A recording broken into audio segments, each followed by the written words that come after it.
Hello, everybody, and welcome to the very first episode of Kyrus Has Friends, where I'm going to get together with the people that I admire, the people that I am just excited to have in my life.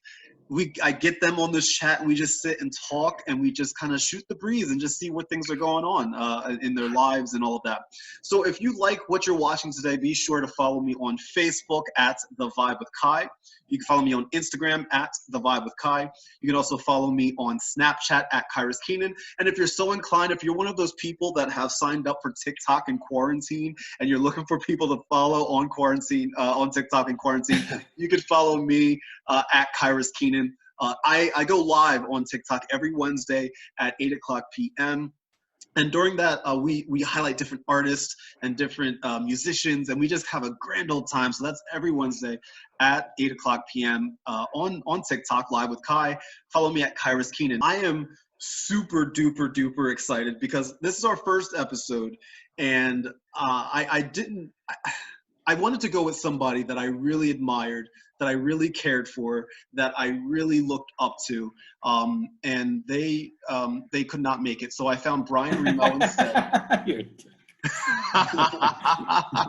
My good friend Brian Remo is here. He is the executive director of the Union County Performing Arts Center in Rahway, New Jersey. Brian, hey. What's up, Kyrus? How are you, man? Thank you for having me on this first show. I'm sorry to hear, that your friend couldn't make it, but as always, I'm happy to stand in here for you. So absolutely, and just so you know, today's episode is brought to you by Brian's hair.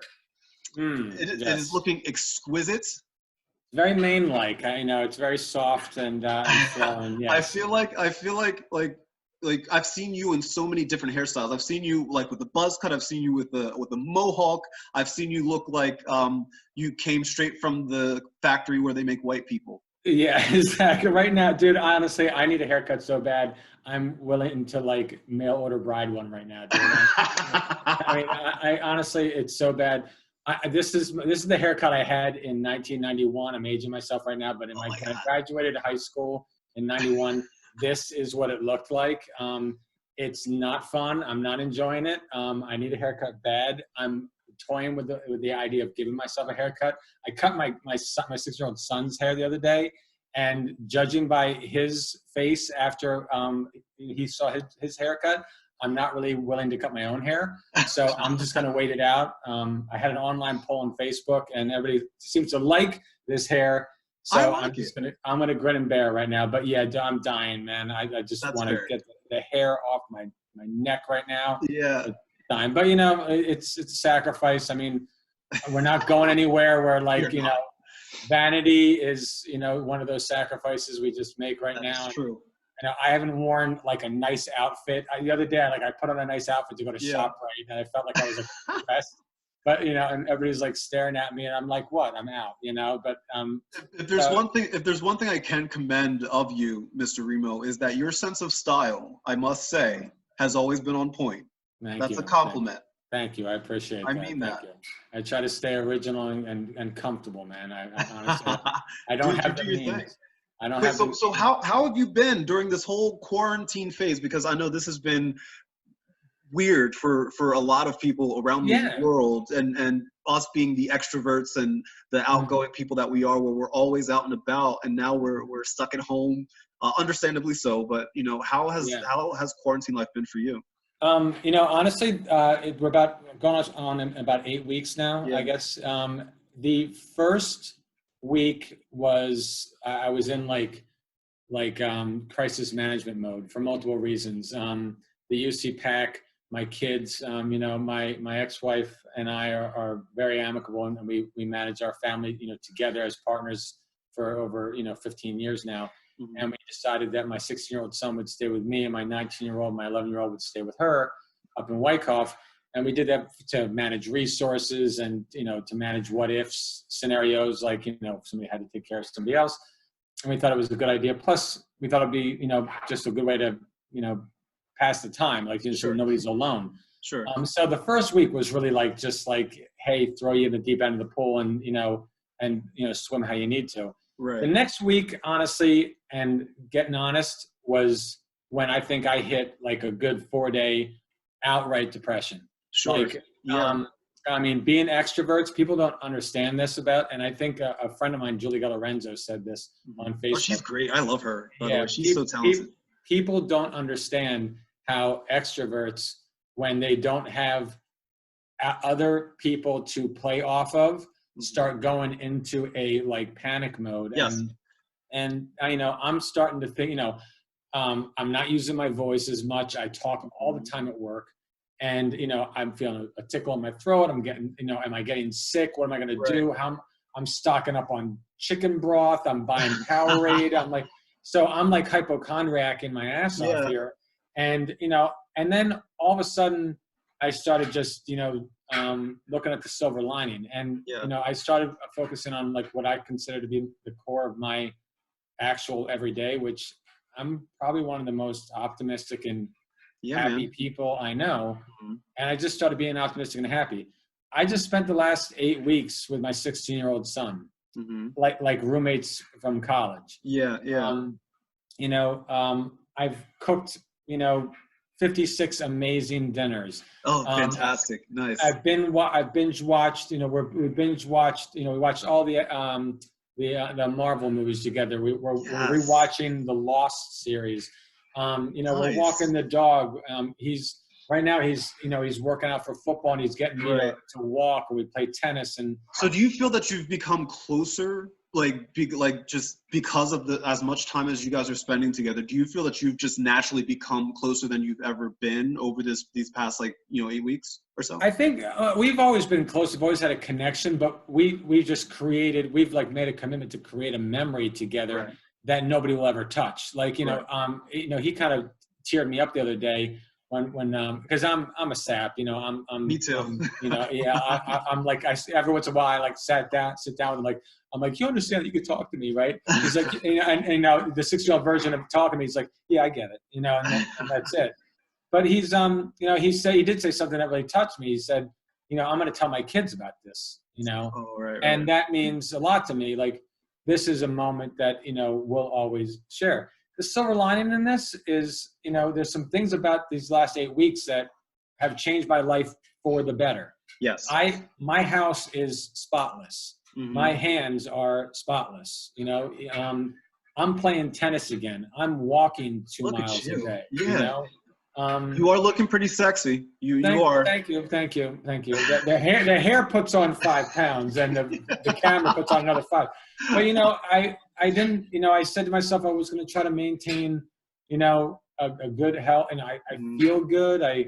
You know, I'm trying to crisis manage. The UC pack is you know, drawing a lot of my focus right now, and just maintaining optimism. And you know, let me tell you, man. So like, I love that you're saying that, because one of the things that I've always admired about you is your journey, like how you started from where you were and where you are today. And I think that because of that, you have the capacity, the ability to look at everything from an optimistic standpoint. Can you just talk like briefly about, you know, just where you came from, your journey, and how you got to where you are today? Sure. So I spent the most of my childhood, I came from a separated family, but long story short, for the first 18 years of my life, I spent the first probably 25 years of my life doing what I thought other people wanted me to do, pursuing the career I thought other people wanted me to pursue, acting the way I thought other people wanted me to act. And that continued on for another, you know, 10 years past that. And at the age of, you know, 35, I woke up one day and I said, I want to be an actor. You know, actually, maybe it was like 33, and I said I want to be an actor. And I had no idea how to do that. And so I went to Target with a picture of myself, and I made like 80 copies. And, you know, because I probably Googled what a headshot was, and I walked up and down, you know, 42nd Street, knocking on theaters, and handing in my headshot and saying that I wanted a shot at being an actor, and I was willing to start at the bottom, and because that's how I thought it worked. And, anybody who's an actor is laughing their ass off right now. And I would too, because that's not how it works. And ironically, I've been going about this the wrong way, Brian. Is that what you're saying? Yeah, no. But I walked into a place called the Jerry Orbach Theater. And a woman named Catherine Russell, who, if you Google her path, she's an amazing woman. She actually opened the door and said, "Come on inside." She said, she said, "Have a seat, have a cup of coffee. What is it you're looking to do?" I said, "I want to be an actor." She goes, "Okay, you said you want to start at the bottom, right?" And I said, "Yeah." She goes, "That's about 30 blocks south of here. Right. You're going about this the wrong way." So she said, "Go down to the Village and, go look at some things down there." And that's what I did that day. I walked down to Attorney Street.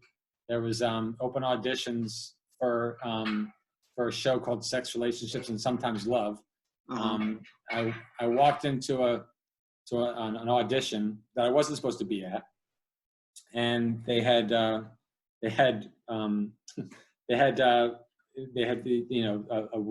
stage manager at the desk there, and she took my name, and she assumed I was supposed to be there, and I just didn't tell her I wasn't.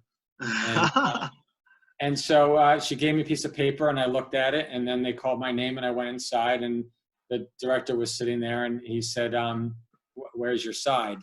And I said, I guess here. But that's only because I think I look thinner in this way. That's your good side. Yep. Yeah. And he's like, "No, the script. The audition side. Yeah. Yeah. And I'm like, "Oh, I left it in the lobby." And he's like, do you want to get it?" And I said, "No." He's like, I said, "I didn't think we were allowed a cheat sheet." And he's like, "You're off book?" I'm like, "Yeah, I'll work for cash." And he's like, "You mean to tell me you memorized a 3-minute monologue in the lobby?" I'm like, "Yeah." He's like, "How do you explain that?" I said, "I didn't think we were given any other choice." So I performed the monologue. And when I was done, he asked the stage manager, "How close was he?" And she said he added a couple ums, but other than that, he did it. And he smiled, and he's like, you can start on Friday.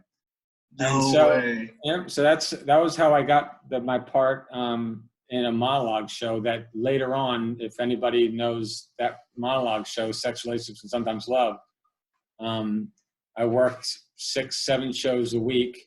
No way. And I fell in love with theater, man. I don't think I knew that about I don't think I knew that story. I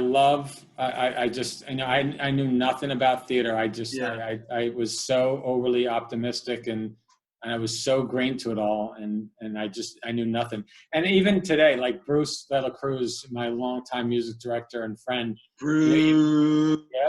Even to this day, what I lack in knowledge, I try to make up for in just,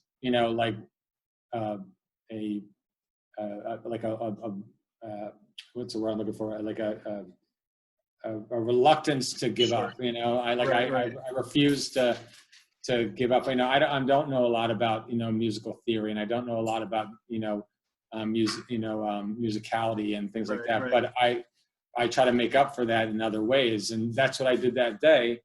And that's kind of like, and it ended up going from there, right? And now you started there, and now flash forward to 2020. You are the executive director of the Union County Performing Arts Center, which is a shorter but funnier story. I started a theater company, and the job became open, and I just happened to be in residence there, and the mayor of the city, called me into his office at the time, and he said, "Listen, we need an interim executive director. Can you just hang out here and just make sure the place isn't burned down for a couple months while we look for somebody?"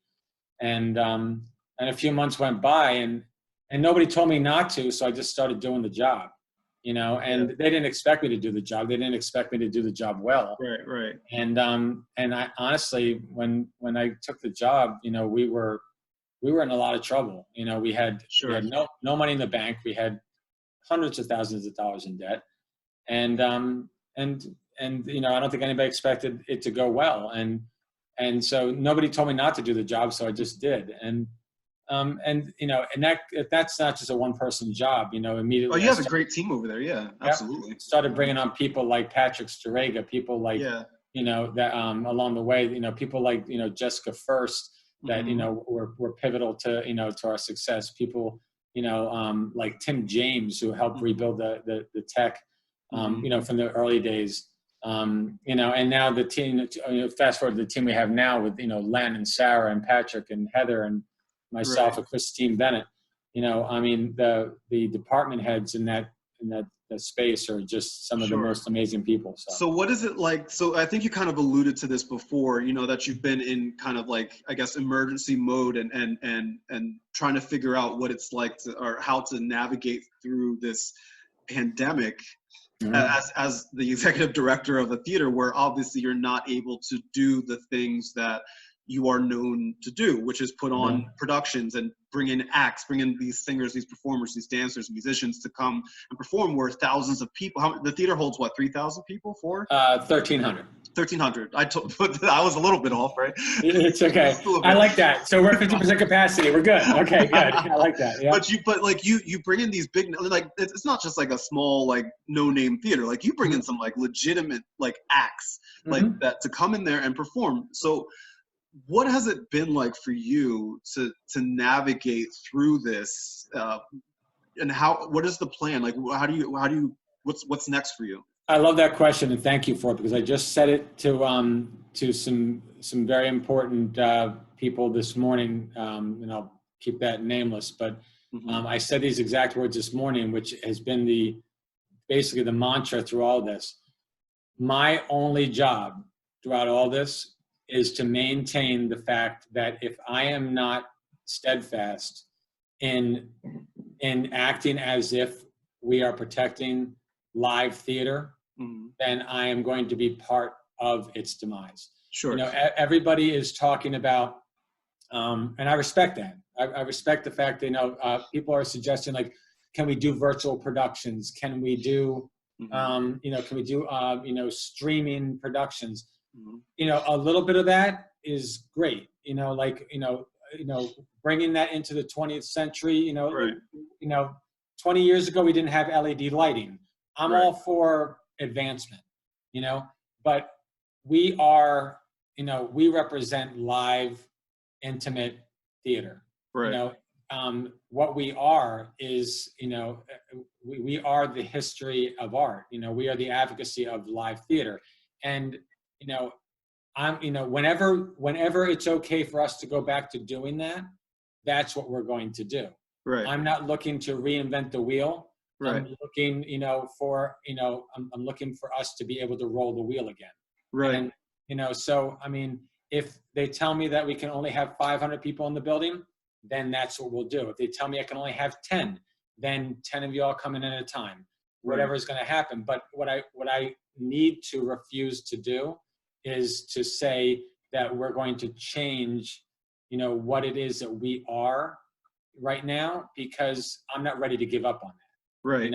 I refuse. And you shouldn't, and you definitely shouldn't, because you're in such a position that you're in a special position where a lot of people are not in that position, where you have the power and the say so to stand up and continue to support so many different artists and provide them a platform and a literal stage for them to do what they love. So I'm happy that you're staying steadfast there, because like, I'm sure you've talked with a lot of artists, because we're both friends with a lot of artists, both young and older, that right now during this pandemic seem a little lost, right? Where we feel like a certain aspect of our life was like just ripped away. We just got news today that Broadway is probably going to be closed until September. These are people's livelihoods, and there's like this creative asset of our lives that it just seems to be gone right now. And having people like you that are in positions of power to continue to be advocates for us means a lot. It means a lot, and I'm like super thankful for that. So how can people support you in this journey, with UC PAC? Is there a way that people can support, or like what's the deal I mean, there? specifically to the UC pack, you know, it's all about maintaining engagement. You know, we're trying, you know, our hardest to, you know, keep what patron base we have engaged and, you know, keep the memory and the passion and the advocacy of the arts alive. You know, and right now, yes, virtually is the only way that can happen. But the minute they say that we can have, you know, 10 people in there, you know, I try to go online and I try to, you know, I try to create the human element to, you know, shooting a video from here Right. and saying, hi, it's executive director from my at-home office. And, but, you know, liking our posts, showing memories, you know, we put some of our past productions on YouTube and, you know, just, you know, it's a blip on the radar. Like, you know, what we put on our marquee was, you know, this is only intermission, you know, we will be back. I saw that. Yeah, I love that. You know, and it's, you know, I mean, 8 weeks is a blip. You know, it seems like a lifetime. It really does, because, you know, it's like watching a pot boil. I mean, it really feels like that. Yeah. But I mean, this is, you know, eventually this will pass. I mean, it's going to pass because there's too many of us that need to live life, you know, and in an organic and in a passionate and in an exploratory and an exposition way. We need to be able to do that, and without that, life doesn't exist. Right. I'm really excited. Let me tell you, dude, I'm super excited because I know that there are artists at home right now that are writing, that are practicing their skill, that are working out their abilities, that are playing piano, that are singing, that are, you know, writing new plays or writing new compositions or whatever. There's artists are at home right now working. And preparing for the day that we get the okay, right? And I could promise you that the first production that a lot of our friends do, wherever that production is, no matter what theater it is, I would tell you that production will be the best production that theater has done. Right? It's going to be, closing night's going to be like a tear fest. It's going to be, because I think that a lot of us kind of took performing for granted, right? Where we you know, we've, especially in New Jersey, because like there's God knows how many theater companies, God knows how many opportunities for a lot of people to perform every week, literally every week, right? And now that we realize that that can sometimes be taken away for whatever reason, people are going to come back and every theater is going to have their best show when it opens back up, because people are going to be singing their face off. People are going to be acting their face off. People are going to be playing the piano. Like, it's going to be beautiful. And I cannot wait to see the art that comes out of this. Now, with that being said, I do want to talk a little bit about our friendship and how much our friendship and how far we've come, because we've been friends for a little bit now. And I want to tell you one of my favorite memories that I have of you and me.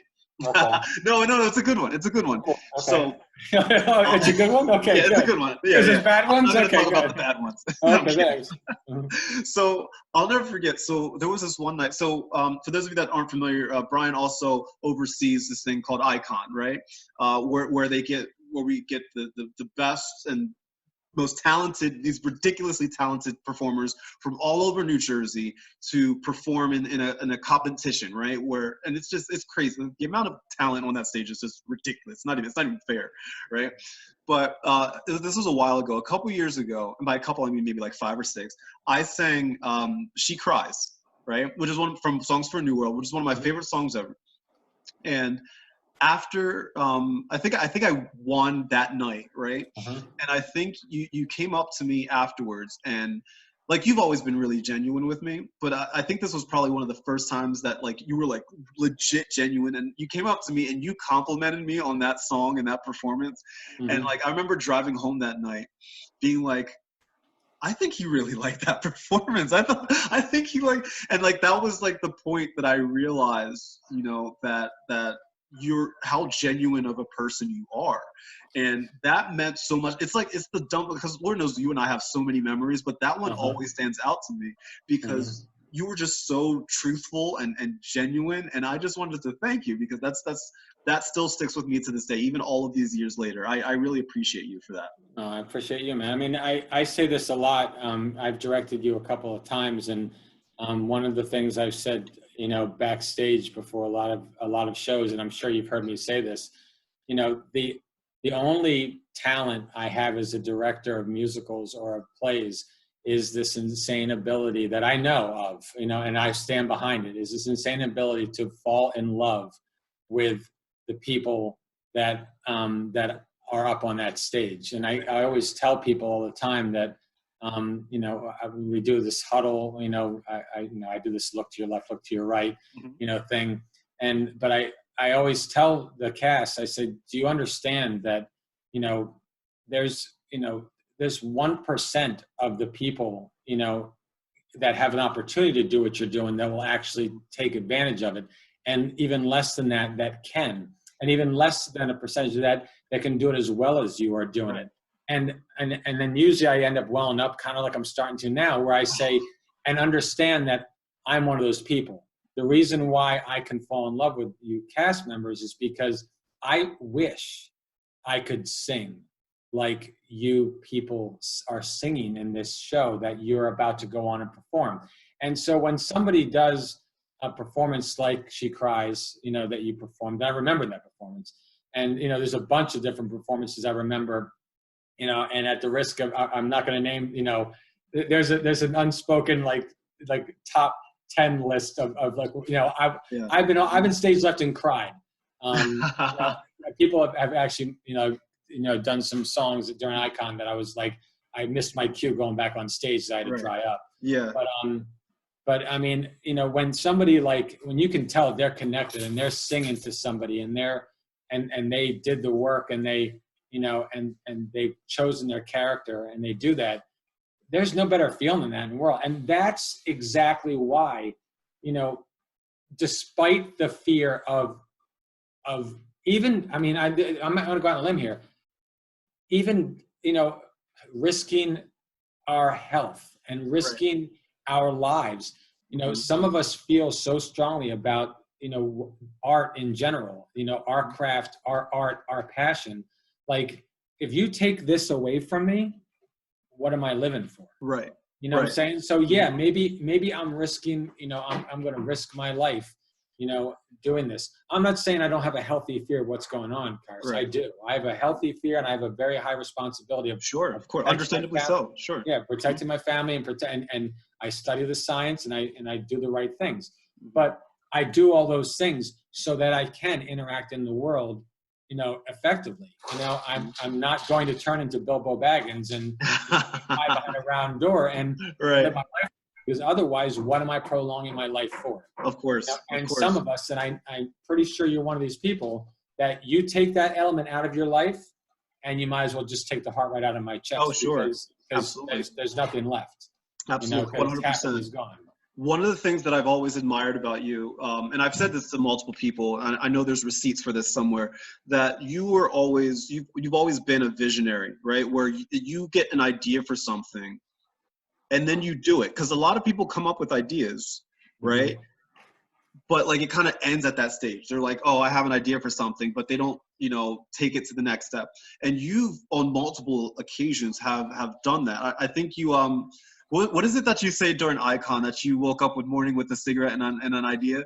Cup of coffee, a cigarette, and an idea. Yeah. And I think a lot of people do that, but to actually take the next step, I know you and I have had conversations about various things that, you know, that projects that we wanted to do. And, you know, a lot of which came to fruition, number one. Number two, the fact that you're even coming up with these ideas and ideas that include, you know, you find ways to just include a large community of people in what you do. And like, that means the world. And I just don't ever want that to go like unstated, because like I've always admired that about you. Have I ever pissed you off? I think by putting me on the spot with that question you did. Other than that, have you ever pissed me off? Yes, you have. Yes. Yeah. Okay. You know what? Get some tea. Yeah. No, definitely. So Anybody that's close to you knows that you have been in the icon competition every single year that it's been there. Yes. And I'll never forget last year, okay, you came off the semifinal stage, okay, and you came off and you're like, that's the last time I'm doing this, okay? And then you just came off and you're like, I'm not doing this ever again. And you felt compelled. You felt compelled. Like, here I am, like, and I tell people this is my dream show, is to be your MC. You know, like, I'm having the time of my life. I bought a new suit. I got the mohawk, you know, flaring, and I'm like having a great time, and I'm enjoying you, the top 16 singers. Like, I'm so thrilled with you. I'm about to go out there and be like, Kyrus Keenan Westcott, ladies and gentlemen, wasn't he great? You came off, you're like, this is the last time, you know, like, ever, you know, and like, but you already decided that. Like, you're like, you know, you're like, you know, peace out, you know, like, you're done. And, you know, and you're, wait, hold on. And so that, when it happened, this is 2 years ago. Yeah. Right? All right. And then who comes back next year? Kyrus Keenan Westcott. Okay. And I swear to God, on the elimination round, I wanted to say, back on stage, even though he told me he wasn't gonna, I swear to God I was gonna do that. I didn't because. Well, let me tell you, in my defense, right? As a person that has competed there for the longest time, that it's hard to compete in like any competition, really, because like, obviously there's like a sense that, like, no matter what kind of competition that you're in, there's always, like, you always go into the competition saying, I'm going to do this, I'm going to be successful in this, right?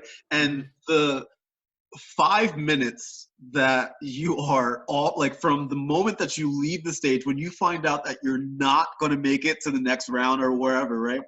There's about and anybody that's participated in Icon knows this feeling. There's about a 5 to 10 minute period afterwards where you congratulate the people that made it. Hey, great job. Oh my God, you sounded great. Blah, blah, blah, blah, right? But then you get like, on your drive home, you get like that 5-10 minutes and you're like, God damn it. it's like you always give your best audition on the elevator down from the audition room. Yeah. Right. Yeah. But I came back because at that point the 5 to 10 minutes had surpassed. Well, I'm not even in it for the competition anymore. I'm saying, but that's what I like having fun. With you, because I always say before the show, I always say, you know, if you're here because you want to win, if you're here because you want to sing a song you've never sung before, right? If you're here because you want to meet new people, if you're here because you just love being on stage to sing, you know, any of those individual reasons, they're great reasons. If you're here for all four, that's the best reason of all. Right. You know, but any one of those individual reasons are great reasons. And I'm in it so I don't have to pay for a ticket. I just figured, like, since it's going to be such a great show anyway. Some people do it just to get a Rich Kowalski headshot. Okay. Yeah, wait, shout out to Mr. Rich Kowalski. Yep. I think 90% of New Jersey actors have one of his pictures. Like, from Icon. Yeah, he's like, this is great. I can get all you in one shot. You know, like, he's like 1 week of shows and I got you all, you know. I love it. I'm glad you brought that up, because that's actually pretty. I know exactly what moment you're talking about. Yeah. But like, that pisses me off. What pisses me off is when talented people don't give themselves enough credit, even at regardless of the level. Because here's the thing: regardless of what level you are exhibiting your talent, it doesn't diminish the level of talent you possess. Amen. Yes. You know, I mean, you know, I have a very close friend of mine, you know, who is, you know, I've worked, I'll broaden it out. I've worked with some of the most phenomenal voices I've ever heard ever. You know, and some of them can sing and act and work professionally. And Kyrus, you know, you're one of those people. You know, you could be doing this for a living. You know, I could probably be straight acting for a living, you know? The thing is that we just, whatever reason it's not working, it just is not. It doesn't diminish the level of talent, you know, we have. And when we, and I'm going to keep it in, you know, in the first person too, when we diminish that, it's upsetting, you know, because it's, you know, when we lose the gratitude for the talent that we have, somebody has to kick us in the ass and say, you know, you have two eyes, you have your a voice, you know, Yes. you're walking on two legs. Well, in your case, that night you weren't. Oh my God. You Yeah, know, I did. but, Yeah, that's right. I performed with one leg. That's true. yeah, yeah. But I mean, but you know, that's the thing. I mean, and this is something, you know, those that know my background, without gratitude, Hmm. you have nothing. And, I agree. you know, so, you know, yeah, when we lose our gratitude, you Yes. know, we deserve to get. Yeah, and you know, that's a very good point, because like if there's anything I've learned over the years with Icon, man, like it's just like I get to hang out with people that I don't get to see often, if ever, you know. And I get to every show is just such a good night of performances, and you don't need what you alluded to is that you don't need that validation, right? Like to from judges or from the audience or from whatever. Like, you know what you're capable of doing, and if you have that confidence, you know, you'll continue to learn your craft, and you'll continue to grow, and you'll continue to be the person that you are. And that's what's beautiful about it. And I promise you, I will never say those words ever again. Okay, good. I might text it to you like 2 minutes later. I'm like, what the hell? No, but I'm not gonna do that. Good. So looking forward to seeing you this fall then. Good. Wait, so I have two more questions for you. So I want to end this with kind of like a word of the day motivation thing. So do you have like one word during this entire maybe quarantine process that you kind of, or it could be a series of words, whatever it is, that you kind of go back to just to kind of remind yourself as to, you know, okay, this is why I'm doing this, or this is what's going to get me through? Do you have like a word that you kind of always go to? Yeah, ironically, it's going to sound really, really corny, but I went back to fearless. Yeah. You know, I mean, it's something that, you know, I said to myself, like, you know, when this first started, I said, you know, what if I get sick? What if my son gets sick? You know, how am I going to look into, you know, my son's eyes? Right. And, you know, a million different Nicholas Sparks movie moments went through my head. You know, I was going to grab him by the cheek and be like, we're going to survive, you know, and way more dramatic than I needed to be, so that, you know, all the adrenaline would start flowing and we would, you know, help that out.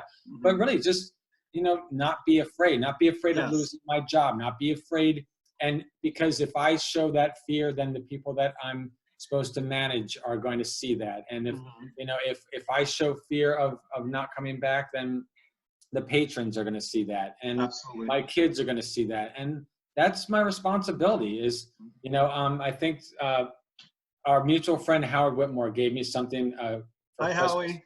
Yeah, gave me something for Christmas, and it said, a wise man asks not for in the storm asks not for passage from this or from deliverance from the storm, but for removal of fear. Right. You know, and it says fearless on. I have that hanging up in my house here, actually. Yeah. And you know, that's a word that still sticks with me, and that's the reason why I named that company that, and it's the reason why it stuck with me. So. Absolutely. Brian, I appreciate you so much, man. I'm so happy that you get to be my first guest on Kyrus Has Friends. My last question is, am I your friend, Brian? Are we friends? Well, I am now. You labeled me, man. I'm not really into labels, but yeah, no. Of course I am, man. I always have been, always will be, man. I've always, you know, it's been a mutual bromance with you, man. It's true. Very true. Literally a mutual bromance. Yeah, I'm enamored by you. It's a romantic envy I have for your optimism. Sometimes I watch your TikToks and your Instagrams and your Facebook things. I'm like, nobody can be that happy without medicinal assistance. Like, it's just not. It's like just broke my leg, have 2 flat tires, good vibes. You know, like, I'm like, no, there's not good vibes. You have 2 flat tires, fix the tire. That's good vibes. You know, it's like good vibes, you know, like, I'm like, nobody's that happy ever. Oh my God. I'm like either he's like, you know, I'm not gonna say, I'll keep it PG-13. But I'm like, but like either he is like, you know, on some really good drugs or like he's just that happy. But, you know, that's something that you and I have in common is that, you know, I generally stay, you know, as optimistic as possible. And don't get me wrong, I know people like us, we have our lows. Yes, we do. Yes, we do. And they go into basements, you know, yes. And our friends know it because our friends are out there saying, "Oh, I've heard Remo, you know, sad," and they say, "I've heard, you know, Kyrus sad." Yeah, my best friend Nikki, yeah, she has seen me at my lowest, you know, sometimes, but you know what, we keep plowing forward because that's what we do, man, and you know, we got to keep, especially on in times of life and times of where like what we're in right now, you know, we have to lead by example and be that positivity that we're so often searching for. So Brian, I love you, bro, honestly. Thank you so much for being a part of this. My friends, if you want to get more information about the UC Pack, is it ucpack.com, org? www.ucpack.org. You can look at the hashtag This Place Matters, hashtag UCPack on Instagram. Our YouTube channel is gaining followers, and we have a lot of different Facebook groups out there. Just hit the like button. We're not that annoying. We don't have a lot of posts out there, so the like would mean a lot to us if you follow us on one of the social media platforms. Yeah, man. It would mean a lot to us. Absolutely, really. Thank you so much, Brian. I love you, bro. If you like this series, once again, please feel free to follow me on Facebook at The Vibe with Kai, Instagram at The Vibe with Kai, Snapchat at Kyrus Keenan, or as Brian said, on TikTok, where I go live every Wednesday at 8:00 p.m. Eastern Standard Time. You can follow me at Kyrus Keenan. My friends, thank you so much for watching. Thank you to my guest, Mr. Brian Remo. And good night and good vibes, everybody. Bye.